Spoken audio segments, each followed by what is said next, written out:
Hey everybody, welcome back to the Twitter Pated Mama.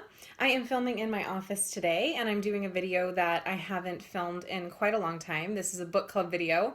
But lately I have been getting back into reading, which is something I love to do that really just helps me feel connected to me and my joys and my interests. So we're talking about a book today. And this is a book that I just picked up randomly off the shelf at the library, off the new fiction shelf, and this is called Tinfoil Butterfly. This is a novel by Rachel Eve Moulton. It's her first novel, and I just honestly, I picked it up because it was kind of short, and I thought, oh, I can fly through that because new books sometimes have a sooner return date, and I wanted to make sure that I had time to get done with it. But I read this in 3 days. I couldn't put it down. It was so good that I would like sit on the couch and watch the Golden Knights play hockey and read during like the little breaks when they're cleaning the ice and during all the breaks between periods. And like, I just could not stop reading this book.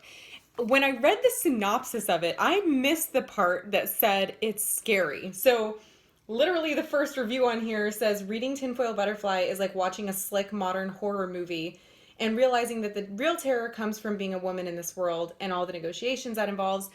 That whole horror movie part, I missed that. So I kind of read the synopsis of what the story was about, and I was like, okay, this looks interesting.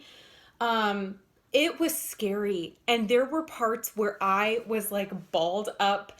You know how, I don't know, you feel safer when you get real small? I just was like balled up with my knees to my chest under a blanket reading this book, and my husband's like, what are you doing? And I'm like, this is scary.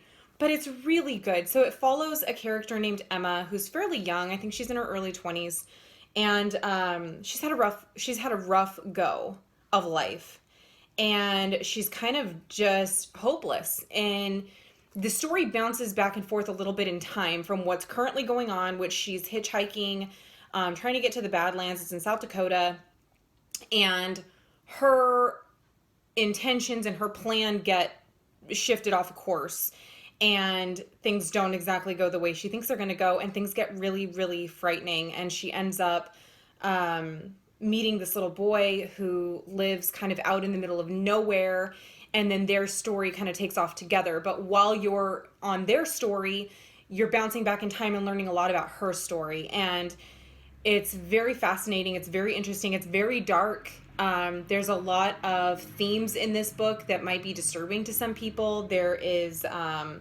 a lot of sexuality. There's a lot of drug use, suicide, mental illness, strained family relationships. So it's a dark, dark book, but it's fantastic.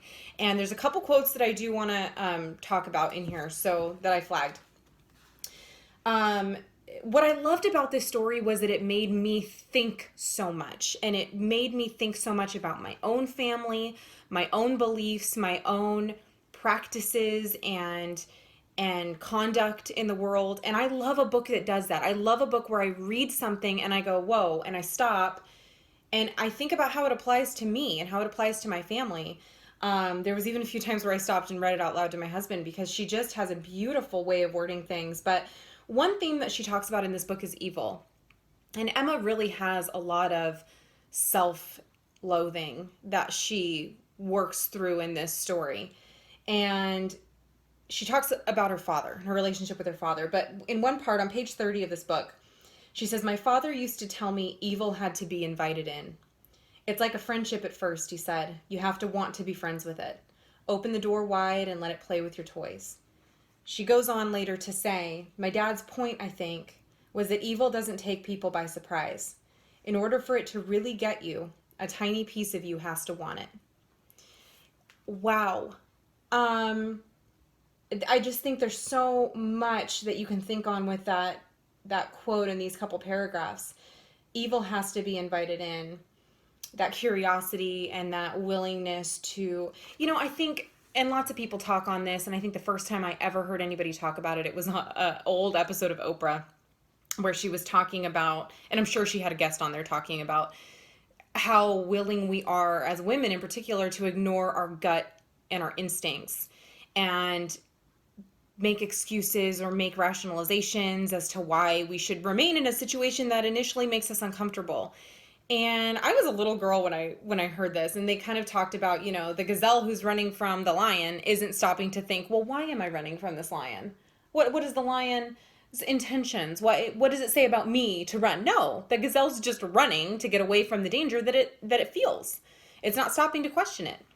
And I think that recently in my life, I have ignored some gut instincts, and we all do.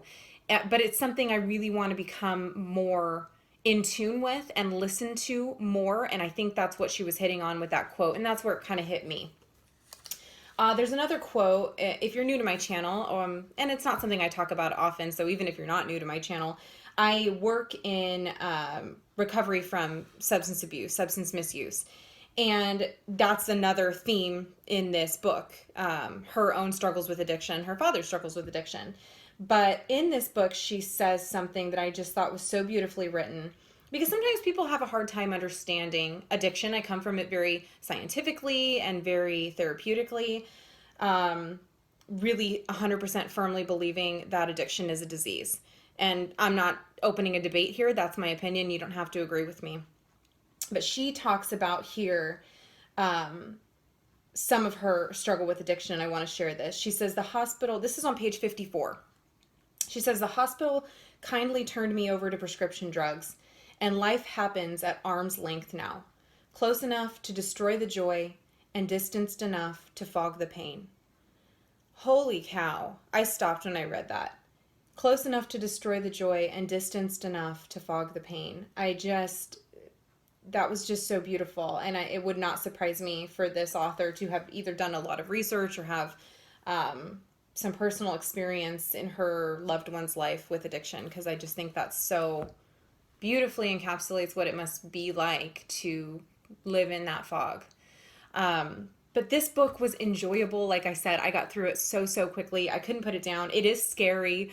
It's an adventure. It is... the kind of book that might make you pace around, especially if you have to put it down and you aren't able to find out what's going to happen next right away. I think that's why I couldn't put it down, because there was no way I was going to go to sleep and not know what was going to happen next. But if you're looking for a interesting, provocative, frightening read, and something that is incredibly thought-provoking, that's going to make you have some insight in your own life, in your own choices, pick this book up. It's worth a read. I really enjoyed it. So I just wanted to come on here and share my thoughts. I haven't done a book club video in a while. They aren't my most popular videos, but I don't really care, because I do videos that I enjoy, and reading and sharing books that I enjoyed is something I want to continue doing. So if you've read this, let me know.